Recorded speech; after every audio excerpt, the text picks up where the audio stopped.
Hi, thanks for joining us today. It's Veronica Nye, Senior Economist here at TFI.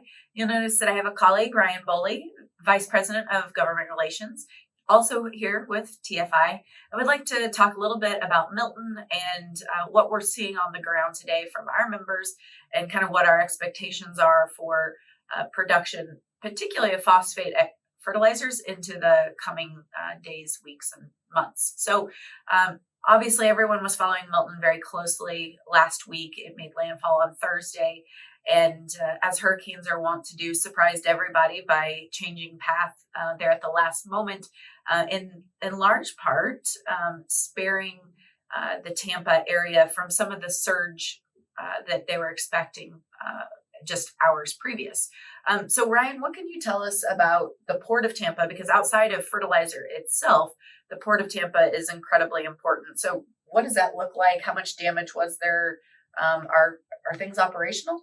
The Port of Tampa has by this point reopened, and a lot of that goes to thanks to our friends at the Army Corps of Engineers. Every port has a channel that is maintained by the federal government, by the Army Corps of Engineers, and they were out very quickly after the storm passed, assessing that channel, determining if it was in condition where ships could come back in and out, and were able to clear that and reopen it very, very quickly. And then to our understanding, all the port terminals that are ran, whether it's the state terminals or private terminals, depending on their power availability, are back open and running. That's fantastic. They were able to work so quickly.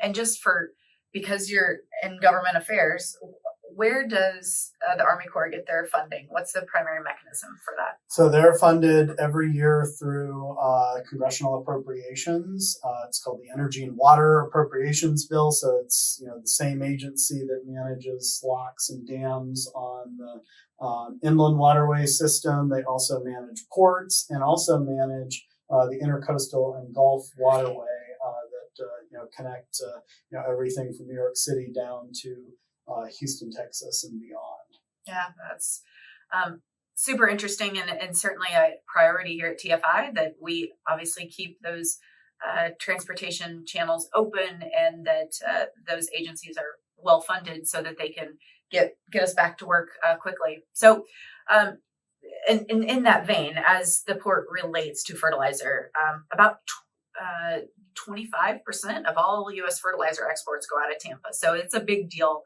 for us as well, not just from a general commerce, but from a fertilizer perspective. But as we're thinking about the production of fertilizer, there was a lot of concern, and for good reason, that we could potentially see phosphate fertilizer production drop off pretty hard as a result, at least temporarily, as a result of Milton. Depending on the product, somewhere between 30 and 50% of total production capacity for different phosphate fertilizers occurs in the Tampa area.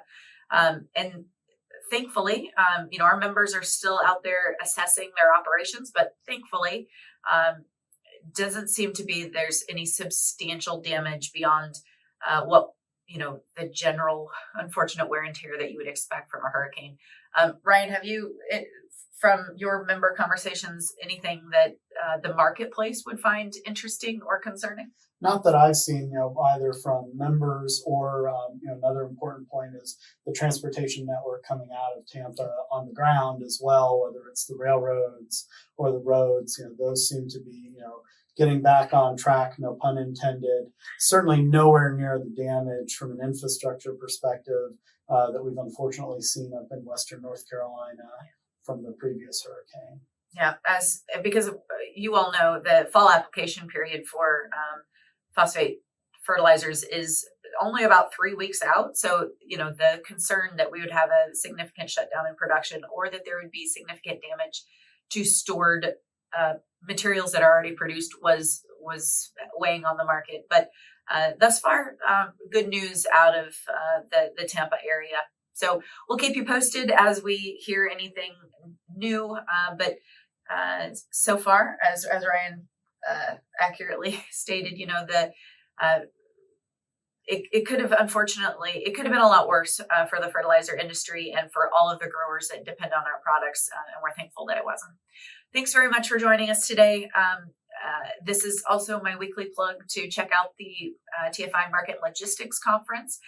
We've got a couple of every week we're adding new speakers and new topics. Ryan, you have a couple of exciting transportation related topics. Yeah, so we'll have some executives from the waterway industry, from the trucking industry, and from the rail industry, as well as a former chief advisor to current Senate Republican leader Mitch McConnell, who shepherded through a transportation bill and a past farm bill, and is he's also a former FERC commissioner on the energy side. So he'll be giving us a lot of great insights on post-election what the world looks like for all of those industries.